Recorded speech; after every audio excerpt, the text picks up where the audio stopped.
Pelima kebekerjaan. Disusun oleh nama, Kuativa Leticia Vanda. Nomor 20. Kelas 11 TKJ 1. Sejarah.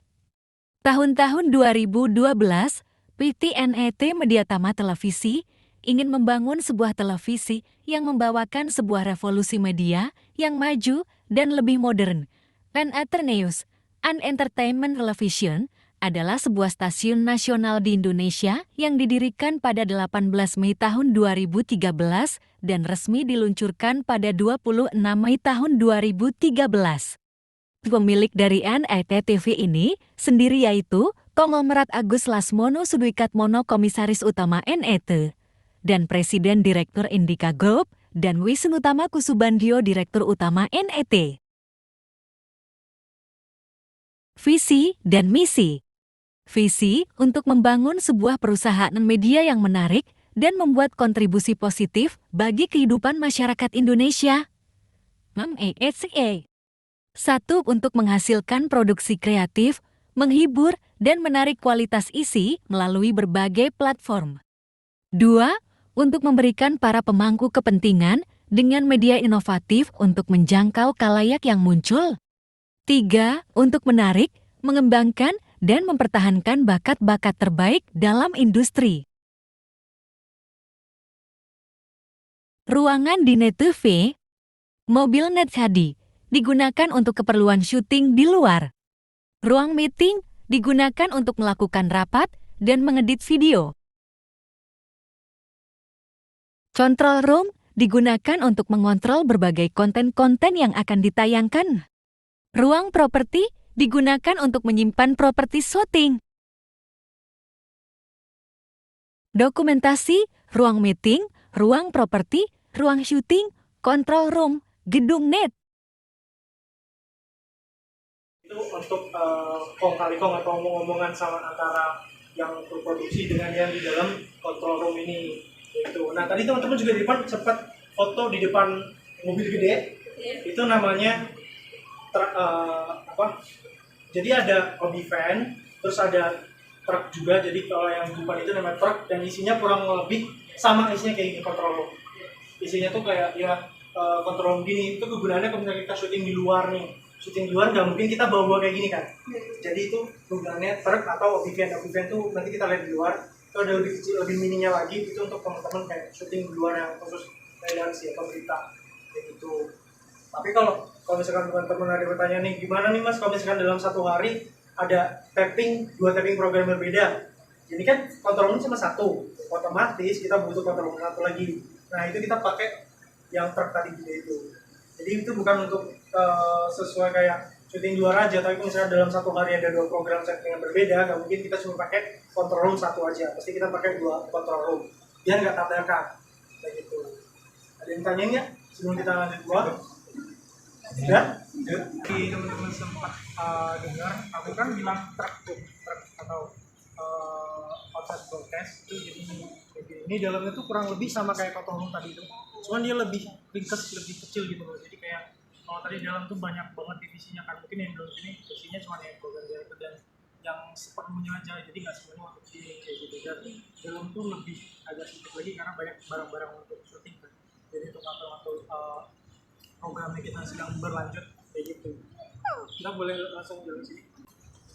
Ini ada untuk keperluan kita syuting buat bisa. Emang nggak ada yang nanya nih kayak kak program 86 sama Jatan Ras tuh syuting di mana? Nah, ada yang tahu nggak? Jadi itu kurang lebih kayak kita tuh bekerja sama kepolisian Indonesia. Itu nanti ada lagi namanya divisinya akuisisi. Jadi kita tuh bekerja sama dengan mereka, kita beli program mereka, kita kita siarkan dengan TV. Gitu. Jadi memang mereka syutingnya di luar di jalanan. Beda lagi sama Jatan Ras kurang lebih sama kayak 86. Tapi itu untuk opening programnya itu ada syuting di lantai 28. Itu kalau teman-teman lihat mungkin di sini kok dari tadi kita ngeliatnya cuman studionya isinya untuk acara-acara kayak talk show doang, acara infotainment lah kayak gitu. Jadi kita juga ada berita itu ada di syuting di IS.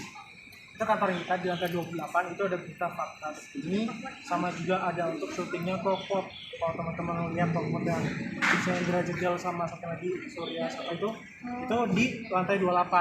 Nah itu bedanya. Jadi emang yang Clockwork itu kan nggak tayang di televisi, tayangnya cuma di itu sama aplikasi Netflix. Udah pada download Netflix belum? Kalau misalkan teman-teman nggak ada waktu untuk nonton live televisi, bisa nih nonton langsung dari aplikasi Netflix, dan itu gratis ya. Itu kayak kalau teman-teman mau lihat acara kita yang udah lama nggak tayang di TV, itu juga ada di aplikasi Netflix.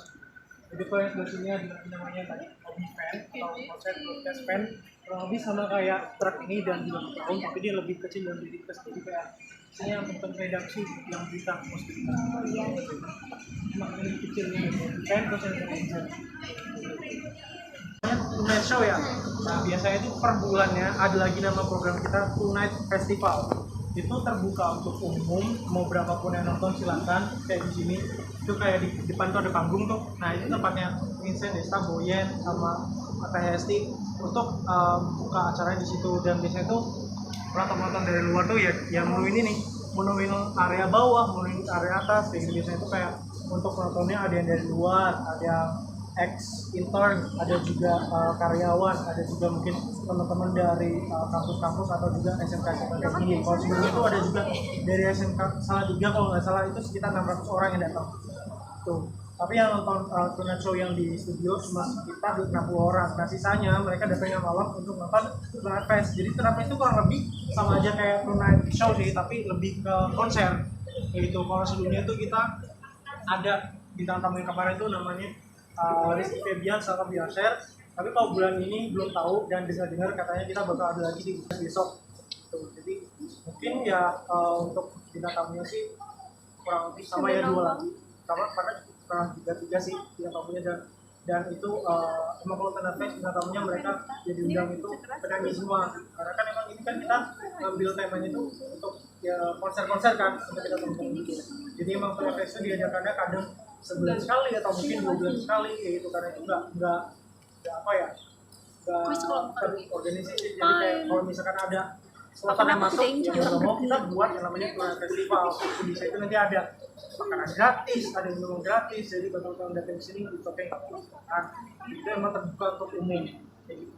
Kita sudah pakai yang di sebelah kiri ini namanya ada wardrobe. Ada yang tahu wardrobe? Enggak.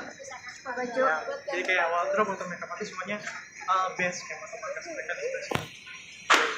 Kalau ada mungkin kalau dari teman-teman lihat artis yang datang itu kan mereka udah pakai baju sendiri. Jadi kalau misalkan kostum, kalau ada yang nggak bawa kostum itu biasanya kita nyari dari dalam sini.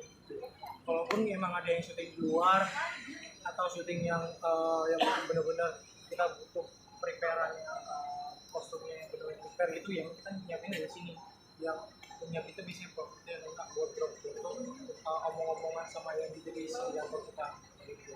Jadi kalau misalkan tadi lihat versi Teh Hesti sama Boyan tadi sempat ganti baju kan? Iya.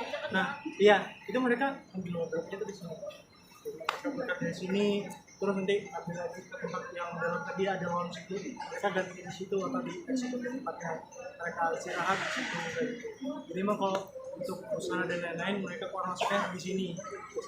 Wajibul, emang kayak gini. Emang biasanya itu kan kemarin ada casting cari bakat kan, dan penontonnya itu ada dari keluarganya, ada juga dari BOD, ada juga dari teman-teman FC, dan juga ada penonton beneran. Penonton beneran tuh mereka masuknya dari sini. Kalau yang dari depan itu mereka orang-orang yang benar kayak penonton dari keluarga, BOD, atau juga ada yang dari KFC, tim KFC, gitu mereka dari depan. Kalau penonton beneran biasanya mereka masuknya dari sini. Gitu.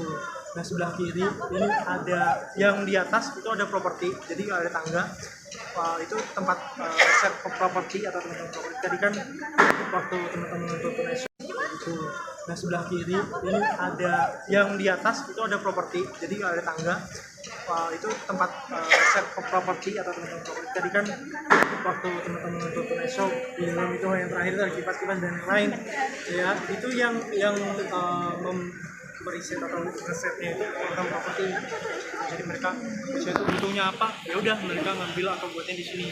Dan juga kalau misalkan kita butuh keperluan syuting nih ya di luar dan lain-lain, kita yang ngomongnya soal properti juga. Ada juga di bawahnya ini yang pintu persaingan dua itu namanya logistik. Jadi kalau logistik kalau bisa kita ada syuting di luar atau mungkin juga selesai syuting kan otomatis kamera nggak mungkin ditinggalin di dalam video, itu masukinnya ke dalam. Kalau kita syutingnya di luar kayak butuh kamera, lighting, terus butuh audio, kita ngambil di sini, ngasih ini ke tim logistik, terus biasanya tuh ngasih barang, oh kita bakal pakai barang itu untuk berapa lama kayak gitu. Jadi emang sistemnya kita kan juga tanggung jawab kan ya, jadi kayak minjem balikin itu sih kurang lebih. Nah ya kayak purpose kayak gitu, jadi emang logistik tuh keperluan kita syuting sih. Mungkin buat kita ya ada ruangnya ini, ruang tamu jadi lounge ya, emang itu ruangnya eksklusif untuk tamu sama artis. Teman-teman itu di atas itu juga ada pantry untuk teman-teman kalau untuk kita istirahat lah. Tapi kayak gitu, ada yang bertanya nggak sebelum kita balik lagi ke depan untuk Jam pulang kerja sih jam berapa? untuk jam, karena ini kan televisi ya, televisi itu jarang banget yang kita tuh syutingnya pagi. Rata-rata tuh aku sendiri berangkatnya jam 11 siang, pulangnya jam 6 malam. Tapi dulu tuh aku sebelum di divisi PR atau public relation, aku sebagai editor dan juga grafis itu berangkat jam 11, kadang pulang jam 9 malam. Dan juga aku pernah tergantung sih, jadi kalau misalkan dari kantor mereka butuhnya apa-apa gitu, misalnya aku pernah berangkat jam 4 pagi, pulang jam 4 pagi juga pernah seharian. Nggak tidur, tapi ya gimana untuk kerja kan gitu. Jadi kalau sudah jalan nasional itu secara umumnya emang kita berangkat jam 9 pagi, terus pulang itu paling kenceng jam 2 sore sampai jam 8 itu bisa kantor nggak sepi kayak gitu. Dan untuk studio itu biasanya itu kan ada 2 syuting, satu atau 2 syuting gitu. Memang biasanya mereka tuh selesai syuting paling lama jam 9 malam, setelah jam 9 malam udah nggak ada orang. Emang bisa ini kan masih studio doang. Untuk keperluan yang lain kan kantornya itu memang ada tempat lain, namanya di gedung di lantai 27, 28, 29.